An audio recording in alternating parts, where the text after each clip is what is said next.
जय Hind. SSC protest 2025 के लिए जिस हिसाब से बच्चे प्रोटेस्ट कर रहे हैं और उनके साथ साथ जो टीचर भी क्या होता है कि एसएससी से जो चीज़ें मांग कर रहे हैं, आखिर कहाँ एसएससी फेल कर जा रहा है। और एक्चुअली में आप देखोगे अगर तो जिस हिसाब से मैनेजमेंट की जा रही है अभी की जो वेंडोर है एसएससी की इक्विटी, उसके द्वारा इस हिसाब से लग रहा है कि जो 30 अगस्त से एसएससी सीजन 2025 उसमें जो एसएससी सीजन 2025 का एग्ज़ाम होने वाला है, उसमें भी लगता है कि ऐसे किया होता है कि जो एसएससी की वेंडोर है वो सही से हैंडल नहीं कर पाएगी। क्योंकि अगर आप देखोगे, आप सपोज डैट देखिए, आप अगर अभी की जो कंडीशन देखोगे, आखिर बच्चे जो हैं क्यों प्रोटेस्ट कर रहे हैं, बच्चे क्यों जंतर मंतर पे जाकर प्रोटेस्ट कर रहे हैं, टीचर को प्रोटेस्ट करना पड़ रहा है। आखिर जो टीचर साल भर पढ़ाता है किसी बच्चे को और वो बच्चा साल भर मेहनत करता है किसी एक एग्ज़ाम को लेकर, तो ऐसा क्या रीज़न है एसएससी के अंदर, क्या पॉलिटिक्स इन्वॉल्व है जिससे जो एसएससी है वो सही से एग्ज़ाम कंडक्ट नहीं करवा पा रहा है। और यही की जो केस है ये पहली बार केस नहीं है,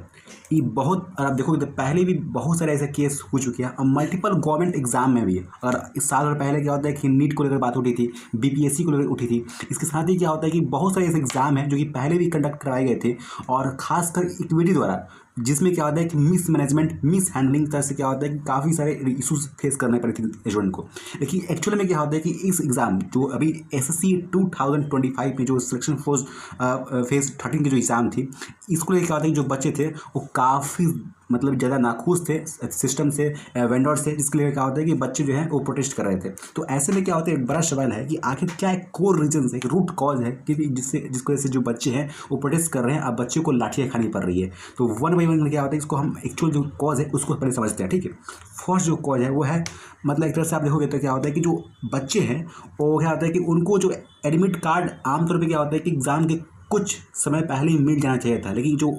एग्ज़ाम पास आ गई थी, लेकिन एग्ज़ाम के लिए जो एडमिट कार्ड था वो तक बच्चे को सही से प्रोवाइड नहीं किया था। बच्चे को सही से जो एडमिट कार्ड था उसमें भी क्या होता है कि एक तरह से मान लीजिए कि जो बच्चे हैं और एक तरह से उनको कभी कभी ब्लैंक एडमिट कार्ड मिल जाता था। और ऐसे में क्या होता है, आप देखोगे अगर तो जो बच्चे क्या होता है कि जिसको एडमिट कार्ड मिल गया सपोज, ठीक है, वो बच्चे को जो सेंटर है वो बहुत ज़्यादा उसके घर से दूर दिया जाता था। मान लीजिए क्या होता है, जो बच्चे क्या होता है पटना का है तो उसका सेंटर क्या होता है गुजरात, उसका सेंटर वेस्ट बंगाल, और मतलब कि बहुत दूर दूर पे क्या होता है कि उसका सेंटर मिलता था। और एक और केसेस है, जैसे कि मान लीजिए कि झारखंड का एक बच्चा है तो उसने क्या होता है कि एक दिल्ली और नोएडा का मतलब कि वो सिलेक्ट किया था सेंटर, और उसको क्या होता है कि बहुत दूर तमिलनाडु और केरला में क्या होता है उसको सेंटर दिया जाता था। और उसको लेकर भी क्या होता है कि बच्चा वहाँ पहुँच भी गया था, जिसकी वजह से जब बच्चा वहाँ पहुँचा तो देखा तो क्या होता है कि जो भी जो एग्ज़ाम सेंटर थे वहाँ पर कैंसिलेशन की बोर्ड्स लगी हुई थी, एग्ज़ाम कैंसिल की नोटिस छपी हुई थी। तो ये सब देख के क्या होता है बच्चे काफ़ी दुखी थे, क्योंकि क्या होता है कि बच्चे एक तरह से क्या होता है कि जो भी एग्ज़ाम की प्रिपरेशन कर रहे हैं वो लोअर मिडिल क्लास फैमिली से आते हैं मैक्सिमम, और एक तरह से उनके लिए जो गवर्नमेंट एग्ज़ाम होता है एक तरह से उनका एक सपना होता है, एक ड्रीम होता है कि उसको अचीव करे और अपनी लाइफ में फाइनेंशियल इंडिपेंडेंस गेन करे। और ऐसे में क्या होता है कि जब देखोगे तो जो एग्ज़ाम जो सेंटर थी काफ़ी ज़्यादा दूर थी, और इसके लिए क्या होता है बच्चे अप्रॉक्स 5000 से 10,000 पर एग्ज़ाम क्या होता है कि वो खर्च करते थे। मान लीजिएगा जो बच्चे यहाँ से 400 किलोमीटर, 800 किलोमीटर, 2000 किलोमीटर दूर दूर क्या होता है एग्ज़ाम सेंटर पर जा रहे हैं, उसके लिए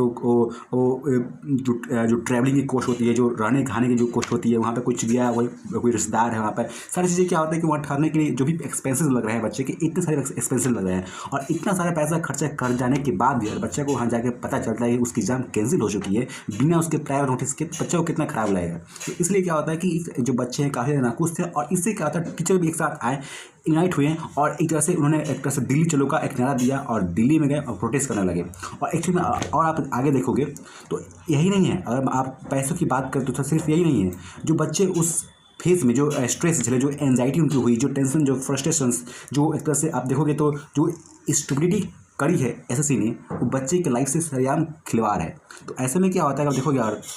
तो इसके लिए बहुत सारे बच्चों ने क्या होता है कि एग्ज़ाम के सिचुएशन को लेकर क्या होता है कि वो ट्विटर पर पोस्ट किए थे, अपनी जो नाराज़गी थी वो जताए थे, और इसको क्या होता है कि बहुत सारे क्या होता है मतलब कंपेनिंग की गई थी। ठीक है, इसके बाद भी कोई बात नहीं मतलब सुधरी थी, फिर से वही मतलब था। और एक बात और आप देखोगे तो मान लीजिए जो बच्चे एग्ज़ाम सेंटर पर पहुंच गए हैं तो उनको क्या होता है कि मतलब कि काफ़ी सारे टेक्निकल फॉल्ट देखने को मिले, टेक्निकल ग्लिचेस। मान लीजिए कि जो कंप्यूटर्स है वो सही से ओपन नहीं हो रहे थे, उसमें सर्वर डाउन हो जा रहा था, जो उसके माउस थे वो सही से नहीं खुल पा रहे थे। मतलब कि एक तरह से देखोगे तो मतलब कि काफ़ी पुअर मैनेजमेंट था। और उसके एक तरह से आप देखोगे तो क्या होता है कि जैसे सर्वर क्रैश था, पावर कट्स था, inaccessible exam portals very important access centre, सारी चीज़ क्या होता है कि एक तरह से मान लीजिए ऑर्गेनाइज नहीं थी। तो ऐसे में क्या होता है, बड़ा सवाल है कि मान लीजिए क्या होता है कि जो बच्चे वहाँ पे पहुँच गए हैं, जो एग्ज़ाम देने के लिए गए हैं और उनके एक तरह से सेंटर सही से तो मिल नहीं रहा है, और वहाँ पहुँच जाने के बाद भी क्या होता है जो बच्चे हैं उनको क्या होता है कि जो सिस्टम मिल रहा है वो ख़राब मिल रहा है, तो बच्चे एग्ज़ाम कैसे दे पाएंगे। हाईली कॉम्पिटिटिव एग्ज़ाम में काफ़ी एक एक मिनट क्या होता है काफ़ी ज़्यादा महंगा पड़ता है। तो ऐसे में उनकी माउस ख़राब हो जाना, उनके कीबोर्ड ख़राब हो जाना, और साथ ही क्या होता है उनको पेन भी ख़राब क्वालिटी की दी गई थी, जिस वजह से बच्चे जो हैं वो काफ़ी इसको लेकर काफ़ी कंप्लेन भी किए थे। लेकिन इस बात को लेकर क्या होता है कि जो ऑफिसर्स थे उन्होंने कोई कम्युनिकेशन शो नहीं किया, कोई बातचीत नहीं की, और एक तरह से क्या होता है बच्चों को इग्नोर किया गया। और उनको यहाँ तक क्या होता है कि जो बच्चे जब मतलब हल्ले करने लगे तो उनको एक तरह से क्या होता है कि आप देखोगे तो क्या होता है कि धक्के मार के उनको डरा धमका के क्या होता है बाहर निकाला गया। एक तरह से क्या होता है कि बड़ा सा क्या होता है कि एक डिस्ट्रप्शन फेस कर रहे थे बच्चे ऐसे में, ठीक है। अब देखोगे मान लीजिए क्या होता है कि आगे जो है आप देखोगे एक जो रूट कॉज है इसके पीछे, जो बच्चे इस इशू को फेस कर रहे हैं, क्योंकि क्या होता है कि बच्चे ये मामूली 10th 12th के बच्चे नहीं हैं, ये बच्चे ग्रेजुएशन लेवल के जो एग्ज़ाम होता है उसको देने आए हैं, मैच्योर बच्चे हैं। तो ऐसे में क्या होता है कि बच्चों को समझदारी है कि एग्ज़ाम में जो कंडक्ट करवा रहा है वो किसकी रिस्पॉन्सिबिलिटी, वो मतलब कौन सा जो वेंडर है वो सही से उसकी रिस्पॉन्सिबिलिटी ले सकता है और कौन सी नहीं, क्योंकि वो बच्चे भी क्या होता है कि पहले एग्जाम दे चुके होते हैं कोई बच्चे, और हर तरह से उनका अंदाज़ा होता है। तो ऐसे में क्या होता है जो एग्ज़ाम था एसएससी का, उसको जो पहले मतलब कि मैनेज करने काम करता था वो टीसीएस करता था, टीसीएस, ठीक है। और जो टीसीएस एक तरह से क्या होता है टाटा कंपनी है, ठीक है। अब जो टीसीएस था वो इसको कनेक्ट करवाता था, लेकिन एक तरह से जो बोली लगी एसएससी के द्वारा, तो बेसिकली क्या होता है कि जो इक्विटी थी उसको ये संज्ञान मतलब कि सौंपा गया कि हाँ आप अब से इस पेपर को कंडक्ट कराएंगे। क्योंकि क्या होता है कि जो एडिक्विटी थी उन्होंने एक तरह से क्या होता है कि वो बोली लगाई थी कि वो कम पैसे में ही उस एग्ज़ाम को कंडक्ट करवा देंगे, इसलिए जो एसएससी है वो पैसे बचाने के चक्कर में उस जो मैनेजमेंट था उस पुअर मैनेजमेंट इम्प्लीमेंट करने वाली वेंडर को दे दी एडिक्विटी, जिसकी वजह से क्या होता है कि एक लो सिस्टम हर तरीके से क्या होता है कि पुअर मैनेजमेंट बच्चों को फेस करना पड़ा। और ये सवाल जो है क्या इसमें कोई पॉलिटिकल इन्वॉल्वमेंट है क्या, देखोगे तो क्या सरकार ऐसा क्यों करना चाहती है कि जो बच्चे हैं, जो नौजवान हैं, जो यूथ हैं, जो देश के भविष्य हैं, उनके भविष्य का खिलवाड़ की जा रही है। और साथ ही क्या होता है कि देखोगे तो मान लीजिए कि जो बच्चे जिनका लास्ट अटेम्प्ट है उन पर क्या बीत रही होंगी कि अगर आप ऐसा हो गया तो और एग्ज़ाम कैंसिल हो गया, सही से उनका चीज़ें नहीं, उनका जो समय खत्म हो गया तो फिर वो कहाँ जाएंगे। इसके साथ आप देखोगे तो अगर आप कोई भी चीज़ सही से ढंग से नहीं की गई थी एसएससी के द्वारा,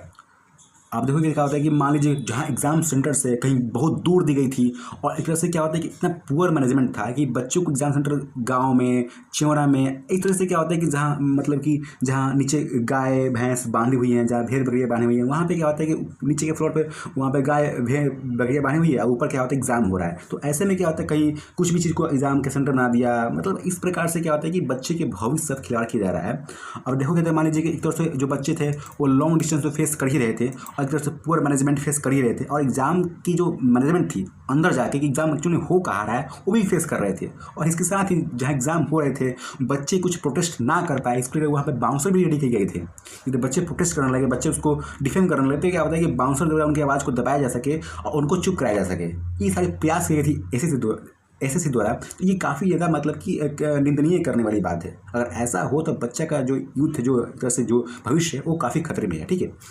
इसके साथ ही क्या देखोगा आप तो मान लीजिए क्या होता है कि इसको लेकर क्या होता है कि अप्रॉक्स 50,000 फॉर्मल कंप्लेंट्स साझे गए थे, मतलब फेज 13 को लेकर अप्रॉक्स सिर्फ 15,000 plus formal complaints, approx 3 lakh बच्चे क्या होता है कि फॉर्म भरे थे, इसमें से 15,000 तो फॉर्मल कंप्लेंट्स आ गए हैं। तब देख सकते हो कितनी पुअर मैनेजमेंट है एसएससी की। तो ये सारी क्या होता है दिक्कत आई थी, और इसके बावजूद भी क्या होता है कि एक तरह से क्या होता है कि प्रोटेस्ट को डिफेंड करना, उस पर लाठीचार्ज करना, सारी चीज़ें प्रॉब्लम फेस करने पड़ी थी एसएससी द्वारा बच्चे को। तो ये सारी प्रॉब्लम्स थी जिस वजह से बच्चे प्रोटेस्ट कर रहे थे। तो मतलब क्या होता है कि आगे क्या होता है, इस एग्ज़ाम पोस्टपोन हो या नहीं होगा, अभी तो कोई नोटिस आई नहीं है। डीओपीटी जो ऑफिस गए थे, जो टीचर्स थे, उन्होंने पता लगाया कि जो एग्ज़ाम है वो पोस्टपोन नहीं होगी, एग्ज़ाम 13 अगस्त से स्टार्ट होगी। आगे क्या होता है, कैसे मैनेज कर पाता है, अभी तो एस्टेनो का एग्ज़ाम है, अब देखते हैं क्या होता है और आगे क्या खबर आती है। आगे आएगा तो मैं इस पर वीडियो बनाऊंगा। थैंक यू, जय हिंद।